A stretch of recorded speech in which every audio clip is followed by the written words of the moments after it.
다니엘서 1장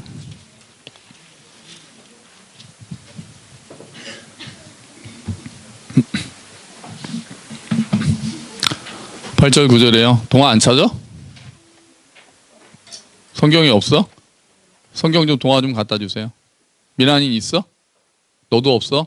이씨. 그래도 엄마 없는데 둘이 온 것도 대단하죠. 야, 그래. 아빠가 데려다 주셨니? 아, 아빠도 고맙네. 좀 들어오시지 좀. 아, 그 어디입니까? 다니엘서 1장 8절 9절 말씀이에요.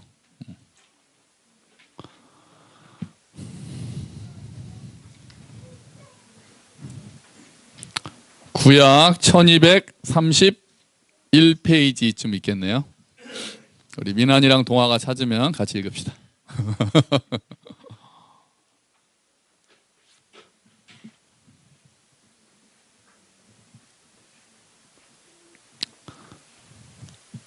찾았으면 윙크.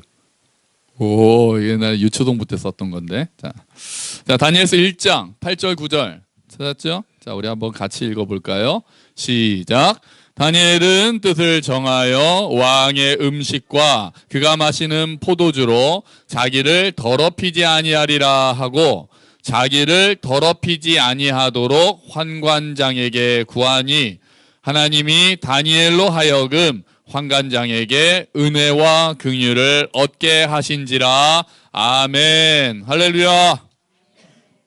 네, 어제 비가 많이 오고 날씨가 안 좋더니 오늘은 완전히 봄 날씨처럼 됐어요. 봄비인 줄 알았습니다.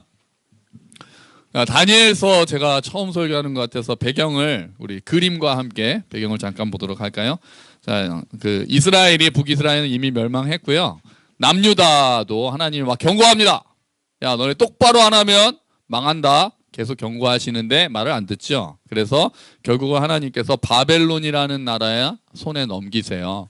근데 나라가 완전히 멸망하기 전에 이미 몇 번 쳐들어와서 포로를 중간중간에 잡아갑니다. 그래서 1차 때 망하기 전에요. 1차 때 포로로 잡아가시는 게 아니라 잡아갈 때 다니엘이 끼어 있어요. 다니엘과 그의 친구들이 이름이 좀 어렵습니다. 하나냐, 미사엘, 아사랴가 잡혀갑니다. 한번 볼까요?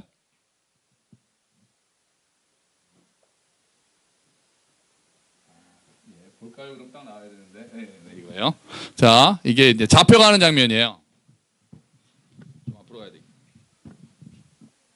자, 이름이 이렇게 됩니다. 다니엘, 하나냐, 미사엘, 아사랴. 어떻게 알고 이렇게 이름을 다 누가 누군지 어떻게 알았냐고요? 몰라요.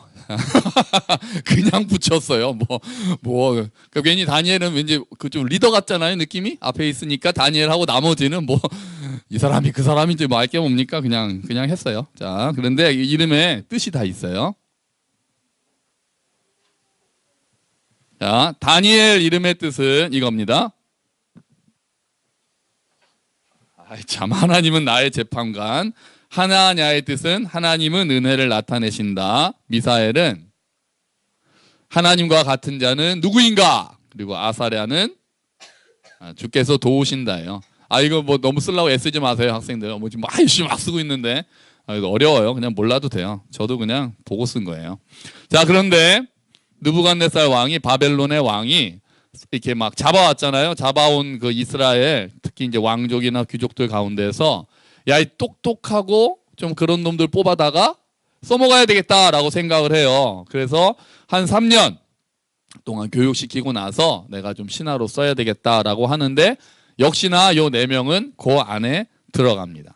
자, 그런데 문제가 발생했어요. 이제 교육을 하려니까 제일 좋은 거 줘야 되잖아요. 먹을 것도 좋은 환경, 좋은 거, 기숙사 다 주고 이제 교육을 시키려고 그러는데 문제가 먹는 거에서 발생하네요. 자는 건 문제가 없는데 왕이 제공하는 최고의 음식, 궁정에서 제일 좋은 음식을 갖다 주거든요.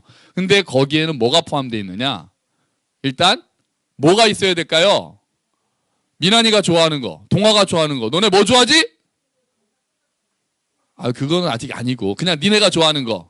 고기. 자, 고기입니다. 자, 고기예요, 고기. 자, 그리고 포도주도 들어가 있어요. 근데 이거를 딱 보고 다니엘이 이렇게 얘기합니다. 우리 주보에 보시면 다니엘서 1장 8절. 자, 제일 위에 있죠? 세 번역으로 되어 있는 거 한번 같이 읽어봅시다. 시작. 다니엘은 왕이 내린 음식과 포도주로 자기를 더럽히지 않겠다고 마음을 먹고 환관장에게 자기를 더럽히지 않을 수 있도록 해달라고 간청하였다. 아멘. 이상하죠? 고기랑 술을 먹으면 그냥 먹기가 싫다가 아니라 나를 더럽힌다라고 생각했어요. 그 이유는 아까 동화가 은근히 많이 알아요. 자, 동화가 이야기한 대로 그때 그 술 또 고기는 다 제사를 하고 나서 이방신한테 바치고 나서 남은 거를 남았다기보다 드리고 난 걸, 그러니까 우리나라 지금 따지면 제사 음식 같은 거예요. 그걸 다 준 거거든요. 그러니까 다니엘이나 그 세 친구는 그거는 못 먹겠다는 거죠. 그걸 먹으면 우리가 더러워진다, 부정해진다라고 생각을 한 거예요. 자, 그래서 여기서 중대한 결심을 합니다. 환관장에게 그 교육을 담당하는 사람한테 우리 그거 못 먹겠습니다. 그러면 다른 걸 먹을게요 라고 이렇게 부탁을 합니다. 여기 앞에 이제 시커먼 사람이 들고 돌아가는 거예요. 그러면서 얘기를 하는 거예요. 우리 저거는 사실 못 먹습니다. 하나님이 저런 거 먹지 말라고 하셨기 때문에 우리는 못 먹어요. 그러면은 이제 뭘 먹어야 되죠? 뭘 먹어야 되죠? 예. 너 안 먹잖아. 자. 자, 이런 걸로 바꿨어요. 이게 무슨 유치부 PPT예요, 요거는. 자, 그래가지고 채식합니다. 채식. 우리 아이들 싫어하는 당근.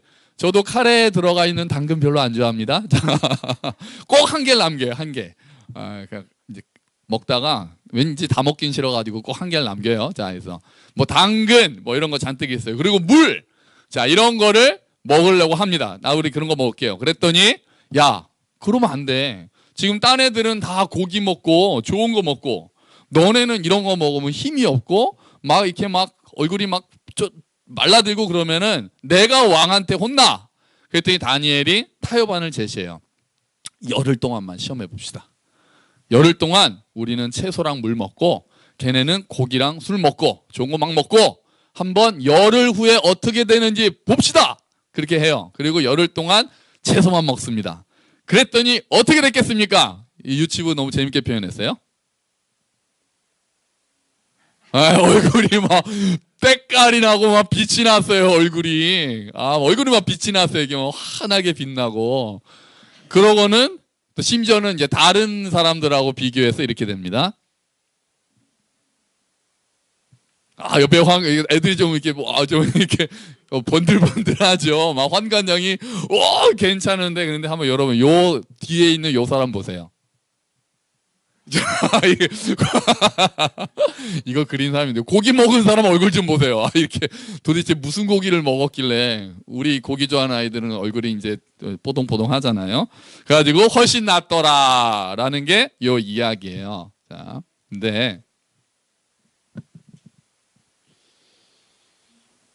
네, 자, 여기서 중요한 구절 이제 말씀을 드리려고 하는 거는 바로 오늘 설교 제목처럼 뜻을 정했다라는 말씀이에요. 자, 우리 오늘 방금 읽었던 세 번역에서는 뜻을 정했다라는 걸 뭐라고 표현했습니까? 자기를 더럽히지 않겠다고 다음에 뭐라고 했어요? 마음을 먹었다. 뜻을 정했다. 마음을 먹었다. 자, 이렇게 이야기를 하는 거죠. 자, 생각해 보세요. 다니엘이랑 이 친구들이 왕이 내린 음식을 저희 그거 안 먹을게요. 뜻을 정하고 그거 안 먹을게요 말하는 것은 굉장히 위험한 일이에요. 포로 주제. 왕이 내리는 걸 나는 안 먹겠다라고 얘기하는 것 자체가 저 그냥 모가지를 잘라버려 이렇게 될 수 있잖아요. 댕강? 그렇게 할 수도 있잖아요. 그런데 자기가 뜻을 정했어요. 뜻을 딱 정했다고요. 대단하지 않아요? 어떻게 그 상황에서 그렇게 하겠다라고 뜻을 정할 수 있을까요? 근데 이게 요때만 그런 게 아니라 이 친구들이 다니엘서 전체에서 다니엘과 다니엘의 친구들이 그런 모습을 보여주는 장면들이 오늘 몇 개가 더 있어요. 자, 나중에 이렇게 해서 결국은 성공한 거예요. 자, 1단계 넘어갔어요. 나중에 또 다니엘이 다리오라는 왕 밑에 있을 때예요. 너무 다니엘이 막 칭찬받고 잘하니까 다른 신하들이 굉장히 질투합니다. 그런데 꼬투리를 잡을 수가 없어요. 다니엘이 너무 괜찮으니까. 근데 꼬투리 잡으려면은 하나님 믿는 거 가지고 꼬투리를 잡으려고 마음을 먹죠. 그리고 나서 이렇게 왕한테 얘기합니다. 그냥 임금님 만세 만세 만만세. 임금님은 신처럼 훌륭하신 분이니까 앞으로 한 달 동안 임금님 외에 다른 신한테 기도하거나 그런 사람은 사자굴에 집어넣기로 하는 거 어떻겠습니까? 딱 이렇게 얘기해요. 이게 다 누구를 노린 거예요? 다니엘을 노린 거거든요. 그랬더니 왕은 또 기분이 좋아가지고 그래? 그럴까? 이렇게 되는 거예요. 그래서 좋아! 지금부터 한 달 동안 나 외에 다른 신이나 사람한테 절하고 기도하면 사자굴에 넣겠다라는 법을 딱 발표를 합니다. 자, 그때 다니엘이 어떻게 했는지 주보에 있어요. 다니엘 6장 10절. 다니엘 6장 10절 한번 읽어볼까요? 시작. 다니엘은 왕이 금령 문서에 도장을 찍은 것을 알고도 자기의 집으로 돌아가서 다락방으로 올라갔다. 그 다락방은 예루살렘 쪽으로 창문이 나 있었다. 그는 늘 하듯이 하루에 3번씩 그의 하나님께 무릎을 꿇고 기도하며 감사를 드렸다. 아멘. 여기서 중요한 단어가 뭘까요? 뭐요? 여기서 중요한 단어 3글자. 알고도예요. 알고도. 몰라서가 아니에요. 그렇게 하는 사람은 사자굴에 넣겠다라고 왕이 정한 것을 모르고 기도한 게 아니라 다니엘은 그거를 알고도 그냥 하나님한테 기도했어요. 어떻게 그럴 수가 있죠? 어떻게 그럴 수 있죠? 하나님이 난 지켜주실 거야. 내가 기도해도 아무도 모를 거야. 그랬을까요? 아니면 나는 그래도 하나님께 충성하다가 죽어도 할 수 없지 뭐. 그래도 나는 하나님한테 기도하는 그 전에 하던 거를 멈추지 않겠어. 그렇게 마음을 먹었을까요? 몰라요. 성경에는 나와 있지 않으니까 잘 몰라요. 자, 그런데 그 친구들도 못지 않습니다. 자, 이것도 유명한 사건이죠. 이제 다니엘의 친구들이 다니엘보다 약간 더 설명하는 장면이 있어요. 이제 또 느부갓네살 왕이죠. 금신상을 만듭니다. 금신상을 만들어 놓고 이 왕들이 자기가 신이 되려고 하는 게 항상 문제라니까요. 만들어 놓고 야, 여기다가 절하지 않으면은 이번에는 뜨거운 불에다가 집어넣어서 다 태워버리기로 그렇게 해요. 그런데 다니엘의 세 친구는 절 안 합니다. 절을 거절한다. 이렇게 되는 거예요. 절하기를 거절한다. 이렇게 되는 거예요. 그러니까 왕이 잡아놓고 야, 잘 생각해봐. 절 한번 하면 되잖아. 그냥 절해. 그래요? 그랬더니 다니엘의 친구들이 너 만약에 절 안 하면은 불 속에 집어넣을 거야. 협박합니다. 그 얘기를 듣고 다니엘의 3명의 친구들이 하는 말이 주보에 있어요. 다니엘서 3장 17절 18절 한번 같이 읽어봅시다. 시작. 왕이여, 우리가 섬기는 하나님이 계시다면 우리를 맹렬히 타는 불뭇불 가운데서 능히 건져내시겠고 왕의 손에서도 건져내시리이다. 그렇게 하지 아니하실지라도 왕이여, 우리가 왕의 신들을 섬기지도 아니하고 왕이 세우신 금신상에게 절하지도 아니할 줄을 아옵소서. 아멘. 이렇게 얘기하는 거죠. 하나님이 계시니까, 하나님 계신다면은 우리가 정말 하나님 대신 그 금신상한테 절 안 해도 하나님이 우리 지켜주실 거예요. 우린 믿어요. 그런데 설사 우리를 지켜주지 않으신다고 할지라도 우리는 왕의 신상에게 절하지 않겠습니다. 라고 뜻을 정한 거죠. 결과는 해피엔딩이에요. 불 속에 들어가는데 구해집니다. 그런데요. 자, 여러분 어떻게 생각하세요? 자, 이 다니엘과 친구들이 그동안 한 거 어떻게 생각하세요? 잘했다 그렇게 생각하세요? 여러분 같으면 우리 같으면 그렇게 할 수 있을까요? 좀 너무하지 않아요? 그거 하나님은 중심을 보시는데 절하지 뭐. 그러지 않으시겠어요? 다니엘 알았잖아요. 한 달 동안 왕 아니고 다른 신한테 기도하면 잡아간다 그랬잖아요. 저 같으면은 한 달 동안 속으로 기도하겠어요. 절 안 하고 속으로 하나님 제 마음 아시죠? 겉으로는 그래도 좀 소낙비는 피해가야죠. 그리고 저 같으면은 속으로 했을 거예요. 하나님의 중심을 아시니까. 꼭 내가 이렇게 드러내놓고 하나님 앞에 그 죽음을 무릅쓰고 꼭 이렇게 하나님이 아시겠어요? 그렇게 안 하겠죠. 그 친구들 저 같으면 절했을 거예요. 하나님 제 마음 아시죠? 이건 그냥 우상 숭배하는 거 아니고요. 그냥 왕이 시키니까 하는 거예요. 제 마음은 하나님만 계십니다. 라고 안 했겠어요? 저 같으면 그랬을 것 같아요. 그랬을 것 같다고요.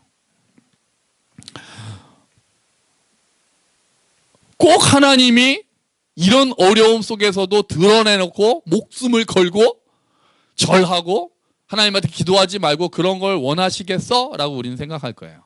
하나님이 설마 그렇게까지 원하실까? 라고 우리는 그렇게 시류를 따라요. 여러분, 우리는 뜻을 잘 정하지 않습니다. 그렇게 뜻을 정하지 않아요. 꼭 그렇게까지 해야 되나? 라고 생각을 해요. 하나님께 순종하다가 손해를 보는 일이 있다고 하면은 살짝 뒤로 빠져요. 그리고 뭐라고 해요? 어쩔 수 없다라고 그래요. 또는 뭐라고 그래요? 남들도 다 한다고 그래요. 또는 뭐라고 그래요? 뭐 나만 바보 되는 거 아니야? 라고 이야기합니다. 그리고 그냥 묻어가려고 해요. 그러면서 뭐라고 그래요? 하나님은 내 중심을 아시니까. 하지만 여러분, 하나님께서는 우리가 뜻을 정하기를 원하시는 데가 많습니다. 결과를 보지 않고 다른 사람들이 어떻게 하는가랑 관계없이, 교회 다니는 사람들도 다 그렇게 하는데 뭐 이런 거 상관없이 하나님은 넌 어떻게 할 건데 이렇게 물어보시는 거예요. 딴 사람도 다 하잖아요. 하나님, 딴 사람 신경 쓰지 말고 너는 네 얘기만 해봐 라고 하나님은 물어보시는 거예요. 나중에 하나님 물어보실 때 그렇게 하실 거예요. 다른 사람은 어떻고 저떻고 그건 내가 걔한테 물어볼게. 너는 어떻게 할 거니? 너는 어떻게 했었니? 하나님은 우리한테 그냥 원하시는 거예요. 너는 뜻을 정했니? 너는 내 앞에 온전히 서 있어? 너는 네가 손해를 보더라도 내 뜻을 따르겠다라고 결심했니? 마음을 먹었니? 이렇게 하나님은 어쩌면 지금도 우리에게 물어보고 계실지도 모르겠어요. 어쩌면요, 우리가 뜻을 잘 정하지 않아서 하나님의 복을 좀 덜 누리고 있을지도 모르겠어요. 좀 우직하게 손해보겠다는 마음으로 하나님 정말 살아계신지 한번 봅시다. 그리고 뜻을 딱 정하고 그냥 하나님 뜻대로 한번 밀어보고 내가 손해보던 말도 한번 쫙 이렇게 가볼기 전에 하나님, 꼭 뭐 이렇게 해야 되는 거 아니잖아요. 하나님 제 마음 아시니까 이런 건 그냥 남들 하듯이 할게요. 관행대로 할게요. 교회 다니는 집사님, 장로님도 다 하던데요. 뭐 그냥 이거 그렇게 하나님 그런 것까지 굳이 라고 하면서 하도 이리저리 빠져나가서 하나님이 준비하신 복을 우리가 다 못 누리고 있을지도 모르겠어요. 여러분, 하나님께서 반드시 복을 주실까요? 뜻을 정하고 간 사람한테 반드시 갚아주실까요? 저는 그렇게 믿어요. 저는 그렇게 믿습니다. 그게 물론 지금 딱 이때는 아닐 수 있다고 저는 인정해요. 하지만 하나님께서는 분명히 갚아주신다고 저는 믿어요. 지금 때가 아니면 언젠가는 하나님이 내가 뜻을 정한 그것을 다른 방식으로라도 반드시 갚아주신다고 믿어요. 내가 그 복을 못 받으면 우리 아이들이라도 그 복을 받을 거라고 믿는다고요. 그래서 손해보더라도 하나님 뜻대로 하고 싶은 거예요. 아니, 우리는 천국 소망이 있잖아요. 신령한 복을 이미 누리잖아요.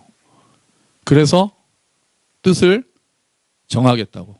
사실 쉽지 않지만, 손해보고 싶지 않지만 1,000원도 아깝잖아요. 괜히 남들 하는 대로 뭐 그렇게 정직하게 해가지고 1,000원 절약하는 것도 아깝잖아요. 그거 쓰는 것도 절약할 수 있는데, 좀만 하면은 내가 1,000원 아낄 수 있는데 꼭 그렇게 해야 되나? 아깝잖아요. 목숨까지는 뭐 다니엘이랑 친구처럼 목숨까지 갈 일은 별로 없잖아요.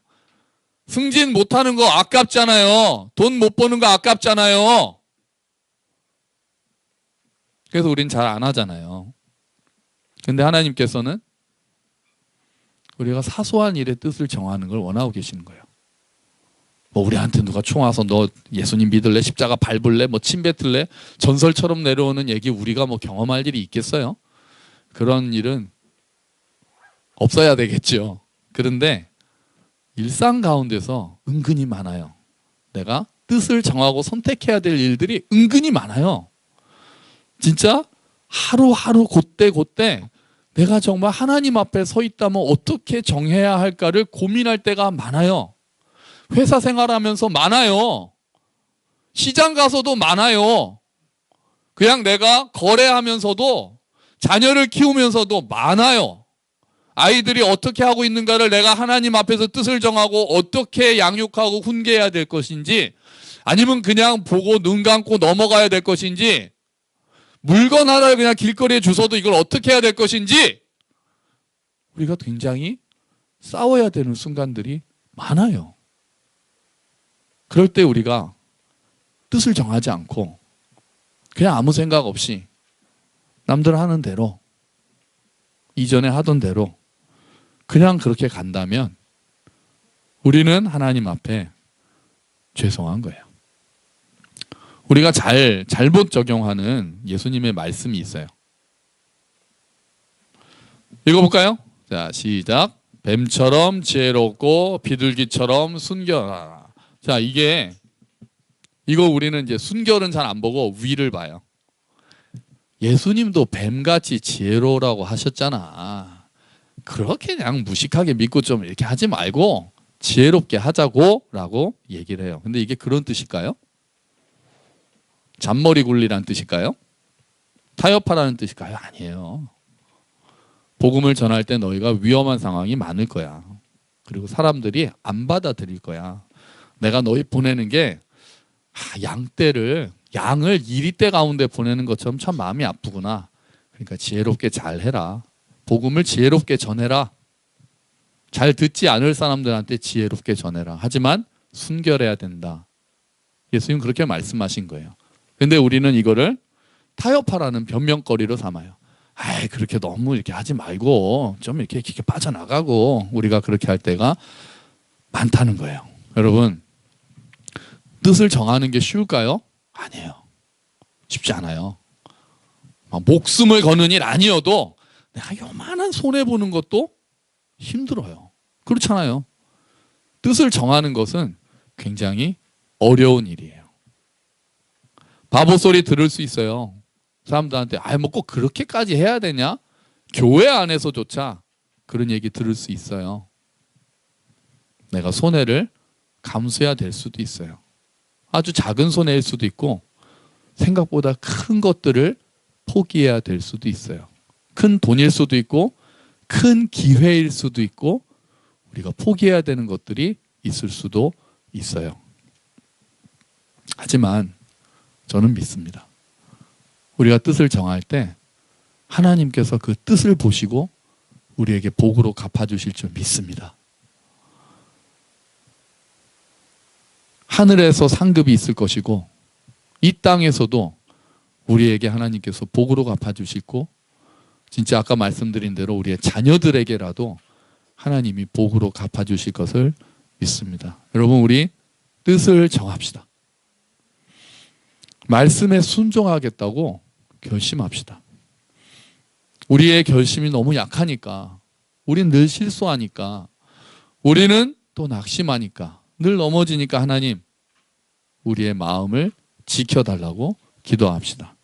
그렇게 해서 넘어지더라도 다시 일어섭시다. 다시 일어나서 그 길을 따라갑시다. 하나님 앞에서 뜻을 정해야 되는 시간들은 아마 날마다 있을 것입니다. 사소한 일부터 큰 일까지 내가 하나님 앞에 서 있다면, 지금 하나님이 나를 보신다면 어떤 것을 기뻐하실까라고 생각하면 굉장히 많은 것들이 뜻을 정하느냐 마느냐에 걸려 있을 것입니다. 이런 일들이 있을 때마다 쉽지 않지만, 다니엘도 어쩌면 친구들이 있었기 때문에 그런 뜻을 정했을지도 몰라요. 우리 믿음의 식구들 가운데서 뜻을 정하고 그 뜻대로 따라가고. 그래서 하나님께서 우리에게 뜻을 정한 자들에게 허락하시는 그 복을 누리는 저와 여러분이 되시기를 주의 이름으로 축원합니다. 아멘. 같이 기도합시다.